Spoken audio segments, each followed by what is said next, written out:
একটি গ্রামে একা থাকতেন এক দয়ালু বুড়িমা। স্বামী সন্তান কেউই ছিল না। বয়স হয়ে গেছে, কাজ করতে পারেন না ঠিকমতো, তাই দুইবেলা খাবার জোটানোও ছিল কষ্টের। একদিন সন্ধ্যায় রাস্তার পাশে কাঁদতে থাকা একটি আহত মুরগিকে দেখে বুড়িমা দুঃখ পেলেন। তিনি বললেন, আমি তো খুব গরিব, কিন্তু তবুও তোর জীবনটা বাঁচাতে চাই। এস, আমার ঘরে চল।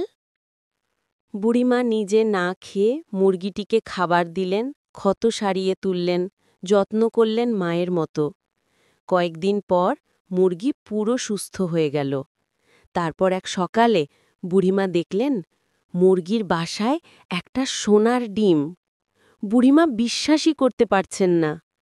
ধীরে ধীরে তিনি সেই ডিম বিক্রি করে খাবার, ওষুধ, কাপড় কেনেন এবং স্বাভাবিক জীবন ফিরে পান। দিন যেতে লাগল, আর একের পর এক সোনার ডিম। গ্রামের সবাই ভাবল বুড়িমা নাকি জাদু জানেন, কিন্তু তিনি কারোর ক্ষতি করেননি, শুধু দয়া করেছিলেন। কিন্তু এক সময় লোভ বুড়িমায়ের মনে ঢুকে গেল। তিনি ভাবলেন, যদি প্রতিদিন একটা সোনার ডিম পাই, তাহলে মুরগির পেটের ভিতরে নিশ্চয়ই অনেক সোনা আছে। যদি এখনই সব পেয়ে যাই। লোভ তার চোখ ঢেকে ফেলল। সেই রাতেই তিনি সিদ্ধান্ত নিলেন মুরগিটাকে কেটে ফেলবেন। মুরগি কাঁদছিল, ভয় পাচ্ছিল, কিন্তু বুড়িমা শুনলেন না। তিনি মুরগিটাকে কেটে ফেললেন। কিন্তু আশ্চর্যের বিষয়, ভেতরে কোনো সোনা ছিল না, শুধু মাংস।